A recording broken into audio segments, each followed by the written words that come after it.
guys, welcome to the Being Beautifully Honest podcast and channel. Thanks for being here, for being subbed. If you're not, hit the button. And if you're listening on YouTube, hit the like. It's like walking in the room and hitting that light switch. Let's brighten up the place and get into this conversation. I waited to talk about this story, and I'm actually glad that I did. And it's not that I waited because it was like, oh, it's a feel-good story. This is great news. And I don't want to, sound skeptical. But when I first heard about this story, I wanted to talk about it because I just felt like there were some issues. And the issues that I wanted to talk about wasn't even things that I thought was going to come out after the fact. But there's this story that I saw where this young lady who had been on TikTok, she did a video where she encountered a homeless guy and she wanted to help him out. So she asked if, she could get him something, and he asked her to buy him a cup of tea. So she spent time talking to him, and then she learned that he was homeless and was also diagnosed with prostate cancer. So she paid for his prescription, or pay for his medication at the pharmacy, which I guess is a prescription. And when I first read that, I'm thinking, okay, I'm not saying that homeless people can't have prescriptions. I guess they can. But usually when you go to a pharmacy, you have to have an address. Like they'll ask you like what your address is. Anyway, I don't know. I don't know that life, thankfully. So I was just curious, but that made me question some things. But again, just was reading the story and I'm like, But anyway, she said she got him the tea and booked him a hotel room. And she recorded it, did this TikTok video, and then she shared it. And she also started a GoFundMe page for him to raise money.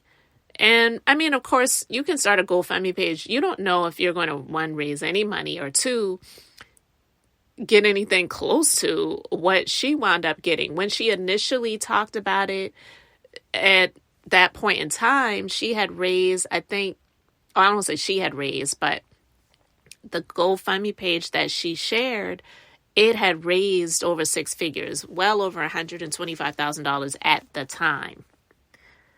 So within days, because the video went viral, the video got millions of views. That GoFundMe account raised over $400,000. Well, listen, I wanted to talk about it when I initially saw it because I just felt like, I'm just going to be honest. When I first read the story and I saw the video, I'm not saying that it could not have been a situation where this woman didn't know this man and they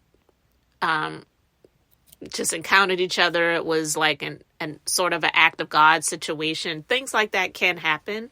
And just to kind of let you know, I remember years and years and years ago, and honestly don't really remember all of the details because it was just something that just happened so long ago. And I was just doing it out of the place that my mind and heart was at the time. And I wanted to help this person. But I remember I was running into a super Walmart. I needed to get some things before I went to my business. And there was this woman, and she was asking me for some money. I didn't feel comfortable getting her some money, but I said, I'll buy you, some food or whatever. And so she went around in the store with me. I bought her some things and then, God bless, have a great day. And she gave me a hug, and that was it. I never saw the woman ever again. I didn't even really remember about the situation until I remember I was talking with someone one day, and then it came back to me, and I remembered that had happened. Because when you do good deeds for people, you're just doing it, and it's not something that you're trying to broadcast or talk about. So when I saw this story, I know it's the thing to do now where people are doing these videos, especially on TikTok, doing things like this. But I felt like it was a bit dangerous because not saying that a woman couldn't be dangerous, but it was a man. She is a young woman. And she was sitting in this car talking to this man, after she had raised all of this money. And in my mind, I was thinking, what if this man is dangerous, and you're just sitting in this car talking to this person. You're alone. You're a young woman. So I'm thinking, my mind was thinking, that is very naive, very foolish to be with this man that you don't know because you're trying to help him out, and you're recording this and you're sharing it on social media. So my mind was thinking, you're either naive and foolish and this is not safe, or two, maybe you actually know this person and you're doing this, which is fraudulent. Again, I don't know. Those were just the thoughts that were going through my mind. It's like, why would you, like, did your parents not teach you about being safe and dealing with strangers and things like that? Like, yeah, you can want to help somebody out, but this is to a whole other extent. And he is a man, and you can feel concern and compassion and all of those things, but you're alone doing this. So I was thinking, you're very either foolish and naive, or this is fraudulent and you know this person and you're doing this. Because in the video that they did after the money was raised, and she checked where it was at the time, it was over, like, I think $125,000 or maybe a little bit more. She was just like talking to him in the video, and she's like, I'm just so shocked. I really had no idea it was going to get to this point. She's like, you got, however amount of money you've got. And he said, no, we've got. She said, no, that's your money. I'm not going to, touch that. That all is for you. But my mind was thinking, I feel like you might know this person because you went and you got him a hotel room for the night, and you're going there to the room with him. Like, all of that was just a bit much. I just didn't really think that this was an actual stranger situation that you were doing all of this for. I'm sorry. I have all of the compassion in the world for people that are down and out and that definitely are homeless, because in this country, I don't believe anyone should be out on the streets. No, not everyone's going to be a millionaire and living in a mansion, but to be in this country where money is so misused and misallocated, they don't take care of their own, but they're sending money over to other countries and all of the different things that the government does, or bringing in people from other countries to be housed here when we are not taking care of our own. I don't agree with all of those things, right? But to be a young woman doing this yourself with a stranger, a man at that, I felt like was either very naive, very foolish, or again, it was fraudulent. Those are my first thoughts, because I'm thinking, you must know this person and you're in on this together and you all are going to split that money. Like, those are the thoughts, because listen, too many things happen online where people are just not honest. Okay? And when you play on the emotions and things of people to get the likes, the views, and definitely the money, then people get over on people all of the time. Well, I'm glad I waited to talk about it, because listen, there's been an update on the guy. So the story went viral. It was on the news, and it's been reported that this man has a violent past.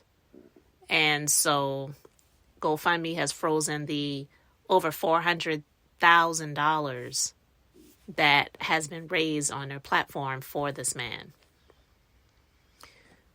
Whew. So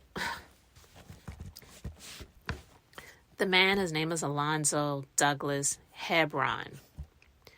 And a woman saw the news story about all of this money being raised for him. So she contacted the news outlet to say that she was attacked by him in 2020. So apparently GoFundMe has prohibited raising money for perpetrators of violence. So the woman, she told the Fox 5 news outlet, she says, I don't understand how a human being can act like this. He's a sociopath. He does not have a sense of remorse. In Washington, D.C., Metro Police confirmed that Hebron assaulted a woman in June 2020 and was arrested days later. So this isn't just someone that says that he attacked me, but there's no proof of the attack because, of course, anyone can lie and say that something happened. So the suspect assaulted the victim and stole the victim's property. He fled the scene, and the victim was transported to an area hospital for treatment of non-life-threatening injuries.